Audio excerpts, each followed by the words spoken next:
Didik TV KPM. Cikgu, jom kita sambung cikgu. Kita nak tengok bahagian A ni macam mana kita nak dapat markah penuh. InsyaAllah, silakan. Okey, terima kasih Akmal. Okey, jadi kali ini cikgu akan cuba dahulu fokuskan bahagian A. Ingat ya murid-murid, bahagian A ni merupakan soalan yang kena mengingat dan memahami dan menulis balik apa yang telah dipelajari berdasarkan soalan yang dinyatakan. Okey, dia ada 20 soalan mengandungi 50 markah. Okey, cadangan masa diperuntukkan adalah 60 minit. Jadi gunakan masa yang seeloknya untuk menjawab bahagian A ini. Okey, dalam bahagian A, dia merangkumi macam cikgu cakap tadi, kesemua topik RC yang telah pelajari dalam tingkatan 4 dan 5 ada 16 topik. Okey, soalannya bentuk ringkas, iaitu record thinking, maksudnya kena ingat dan faham. Okey, dan soalannya bukanlah supply type. Maksudnya dia tak ada jawapan di atas dan murid isi tempat jawapan. Okey, memang murid kena ingat langsung. Okey. Kemudian tulis pada ruang yang disediakan. Yang ni kita akan tengok balik apa kesannya kalau murid ataupun calon tidak menulis pada ruang yang ada, pada ruang jawapan. Okey, selalunya untuk bahagian A, 1 markah untuk 1 jawapan. Dan cadangan skor sekurang-kurangnya 40 markah. Okey. Minta maaf slide. Tak apa cikgu. Okey, tadi kita dah tengok dah. Sekurang-kurangnya 40 markah cikgu. Ya. Okey. Okey, kejap ya. Boleh cikgu. Okey. Okey. Tengok 40 markah untuk mendapat markah yang ni lah. Okey, kita tengok contoh soalan. Okey, soalan ni adalah nyatakan elemen reka bentuk pada imej grafik ni. Okey, ini adalah soalan elemen yang mana murid pun dah pelajari dalam bab 2 asas reka bentuk dalam reka cipta. Okey, kita tengok contoh jawapan dan contoh soalan dan jawapan pada murid. Okey, contoh jawapan. Okey, jadi kita tengok adakah betul jawapan tersebut. Salah. Kenapa? Dekat asas reka bentuk dalam reka cipta, kita dah pelajari 2, iaitu ada prinsip dan elemen. Mungkin di situ murid keliru dengan istilah prinsip dan elemen. Okey, kemudian dekat sini salah sebab murid mengubah istilah, iaitu membuat imbuhan tambahan. Pun salah sebab dapat membuat maksud yang berbeza. Kemudian di salah sini, walaupun ada jawapan yang betul, tetapi membuat 2 jawapan boleh menyebabkan murid kehilangan markah. Dia kata, alamak, dia tak yakin. Jadi dia buatlah 2 jawapan. Walaupun salah satunya betul, tetap dikira salah. Jadi elakkan ketika menjawab, jangan jawab 2 jawapan pada satu ruangan. Boleh menyebabkan kecuaian dan boleh menyebabkan kehilangan markah. Jadi kalau untuk cara nak menjawabnya adalah kena ingat nama istilah yang betul dan tepat. Okey, dalam elemen reka bentuk dalam reka cipta, kita dah pelajari 7. Yang ini wajib ingat ya. Okey. Dan jangan keliru dengan subjek yang lain untuk elemen dan prinsip. Okey, ini contoh kalau nak jawab pada soalan seperti ini. Okey. Kemudian, kedua, faktor pemilihan. Nyatakan faktor pemilihan reka bentuk berdasarkan kriteria berikut. Okey, ini antaranya contoh jawapan. Okey. Kita tengok. Kenapa salah? Okey. Sebabnya murid menambah, mungkin jawapan dia kata menambah istilah. Walaupun lebih kurang sama, tetapi tambah istilah boleh menyebabkan maksud yang berbeza. Jadi boleh kehilangan markah di situ. Kemudian mengubah nama istilah. Ini adalah fakta. Bendanya awak dah pelajari. Faktor pemilihan reka bentuk. Salah. Kemudian mengubah kepada maksud yang sama. Dia kata, alamak, dia ingat dia tulis benda yang disahkan. Okey, tetapi dia tak mengikut faktor pemilihan reka bentuk, maka tetap dikira salah. Walaupun kata ala lebih kurang sama. Tak boleh ya. Okey. Jadi caranya untuknya lah, kena ingat ada 12 faktor pemilihan reka bentuk. Okey, jadi nama istilah kena betul dan tepat. Sebab ini adalah fakta, memang kena ingat. Okey, murid-murid kena ingat faktor pemilihan reka bentuk dan kriteria dia. Takut kadang-kadang ada yang keliru. Jadi kena ingat dan hafal dan memahami. Okey. Okey, Akmal? Boleh cikgu. Okey, kemudian seterusnya. Soalan, nyatakan perisian lukisan terbantu komputer. Okey, berdasarkan logo perisian berikut. Okey, ini topik murid yang dah pelajari dalam tingkatan 5. Okey, bab 1. Okey, murid kena kenal pasti logo dan nama perisiannya. Okey, kita tengok jawapannya.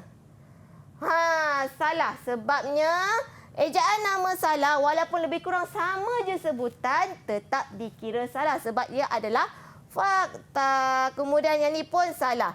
Ataupun jawapan yang tak lengkap. Sebab mungkin ini perkataan yang umum. Sketch tu apa? Umum. Jadi tak boleh juga. Okey, kena ingat nama perisiannya. Macam tadi inventor kan? Inventor. Tapi jawapan betul lah inventor. Okey, kena pastikan nama istilahnya betul dan tepat. Macam tadi AutoCAD. Sebenarnya yang ni. Dia punya tulisan pun kena tengok sama macam yang dah pelajari. Besar ke kecil kena betul-betul ingat. Sketch. Tadi dia sketch dia terlupa up punya. Kena ingat nama-nama perisiannya. Okey, yang penting hafal dia punya logo. Okey, logonya dan nama perisian tersebut. Baik. Okey, seterusnya. Okey, menunjukkan sebuah model olokan. Okey. Kat sini tengok kehendak soalan. Dia kata nak 2 faktor yang diberi perhatian dalam penilaian model olokan. Baik. Okey, model olokan ni murid dah pelajari dalam bab 7. Okey, boleh tengok balik.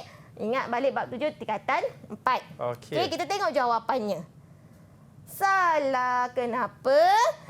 Murid keliru antara ciri dan penilaian untuk model olokan. Dalam model olokan kena ingat ciri, kemudian kena ingat bahan dia dan satu lagi mungkin kena ingat penilaian. Bila dah hasilkan model olokan nak buat penilaian. Apa yang perlu diberi perhatian? Baik. Kemudian mengubah nama istilah.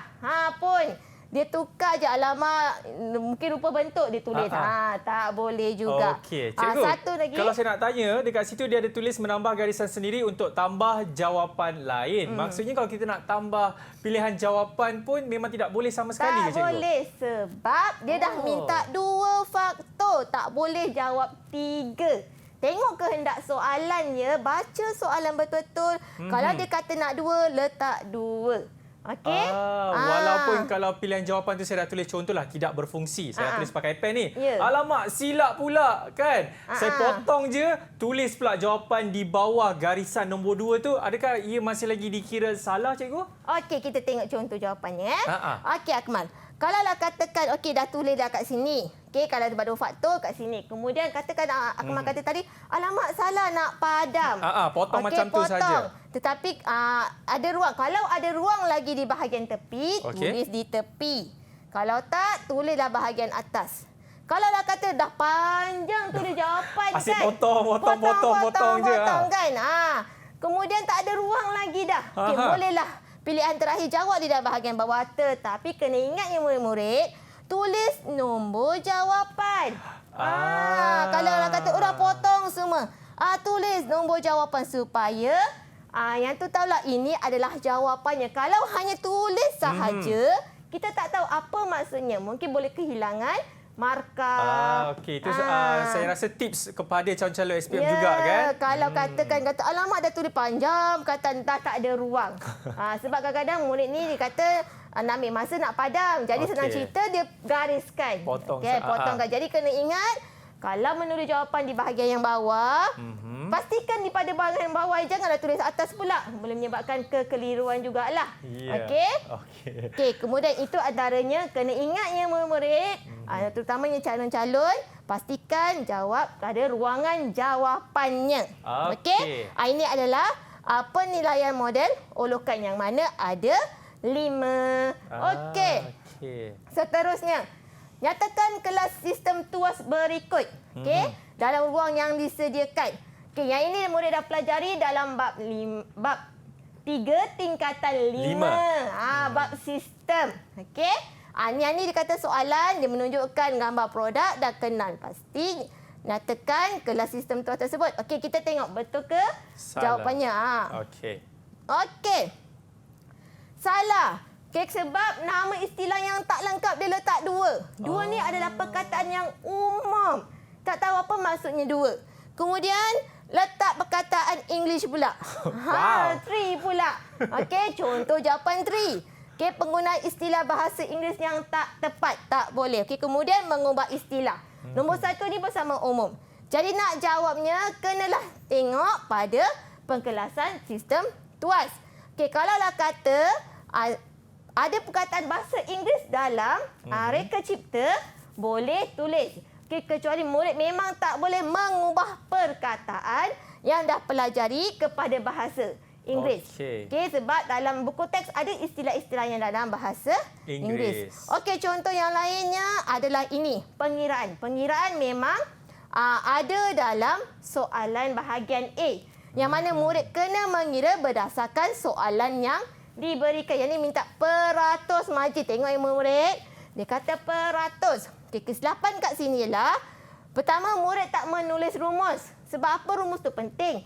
Sebagai panduan. Kalau kata-kata keliru, dah tahu dah apa rumusnya. Okey? Kemudian, kesilapannya ialah mungkin jawapan betul tetapi disebabkan dia tak tulis peratus, maka salah. Okey? Ada juga murid memang kalkulator dibenarkan bahawa ya. Bila murid dah kira, dia terus tulis jawapan pun boleh menyebabkan kehilangan markah. Sebab dia nak 3 markah, kena tunjuk jalan kerja. Okey, jalan kerja. Kalau boleh, kalau dia kata RM, ringgit Malaysia, tulis setiap formula yang dibuat. Okey, kemudian pastikan unit.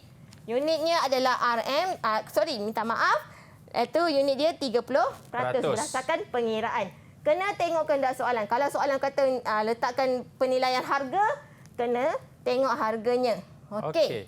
Perkara yang perlu dititik beratkan dalam bahagian A ialah ni mana sekiranya soalan ada minta nama pereka cipta, pastikan betul dan tepat sebab ia ada fakta. Kita tak boleh tukar-tukar nama kan. Nanti salah fakta, salah jawapan. Kemudian istilah mesti tepat merujuk buku teks RC. Okey, tak boleh campur takut silibus lain keliru, kena tengok pada tajuk RC.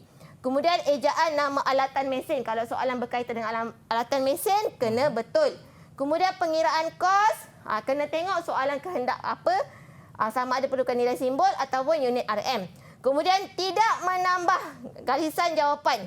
Ingat kalau yang cikgu cakap tadi, kalau tersalah pastikan nombor jawapan ditulis supaya tahu itu jawapannya. Dan akhir sekali, tidak menulis 2 jawapan dalam satu baris jawapan. Maksudnya macam tadi tu, garisan dan jalinan. Okey, mungkin ada jawapan yang betul tetapi ada yang terkandung salah. Maka salah semua. Jadi kehilangan markahnya. Itu yang kita tak nak sebenarnya kan cikgu? Ya. Dan saya pasti murid-murid juga dah faham dah mengenai bahagian A dan kuasai betul-betul apa yang cikgu dah kongsikan sebentar saja tadi. Didik TV KPM